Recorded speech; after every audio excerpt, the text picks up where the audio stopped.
Titanic கடல்ல முழுவே இல்லை அப்படின்னு சொன்னா உங்களால நம்ப முடியுதா? இது பாத்தீங்கன்னா 1912 ஏப்ரல் 14 அந்த நேரத்தில் பாத்தீங்கன்னா டைட்டானிக் அப்படிங்கிற கப்பல் வடக்கு அட்லாண்டிக் பெருங்கடல்ல போய்கிட்டு இருக்கு. அப்ப எதிர்பாராம ஒரு பெரிய ஆக்சிடென்ட் ஆயிடுது.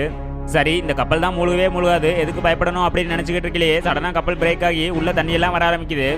என்னதான் அங்கிருந்து லைஃப் போட் எடுத்து பல பேர் தப்பிச்சாலும் கிட்டத்தட்ட 1500 பேருக்கு மேல இறந்து போயிடுறாங்க. இதெல்லாம் இருக்க இந்த வீடியோ பார்த்துக்கிட்டு இருக்க இந்த நிமிஷம் வர பல பேர் நம்புற ஒண்ணு முழுனது டைட்டானிக் தான் அப்படின்னு.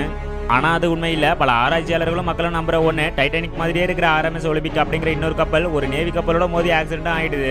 அந்த நேரத்தில் டைட்டானிக் கப்பல் அண்டர் கன்ஸ்ட்ரக்ஷன் இருந்திருக்கு. உடனே JP Morgan இதுக்கு இன்சூரன்ஸ் கிளைம் பண்ணலாம் அப்படின்னு போகும்போது ஒலிம்பிக் கப்பல் மோதினது உங்க தப்பு தான், அதுக்கு இன்சூரன்ஸ் தர முடியாது அப்படின்னு சொல்லி மறுத்துறாங்க. அதுக்காக JP Morgan ஒலிம்பிக் கப்பலோட பேரை டைட்டானிக் அப்படின்னு மாத்தி இது ஏற்கனவே டேமேஜ் ஆன ஒரு கப்பல், ஒரு சின்ன பிரச்சனை ஏற்பட்டா கூட கடலுக்குள்ள முழுகிறோம் அப்படின்னு தெரிஞ்சு அதை உள்ள அமைச்சிருக்காரு.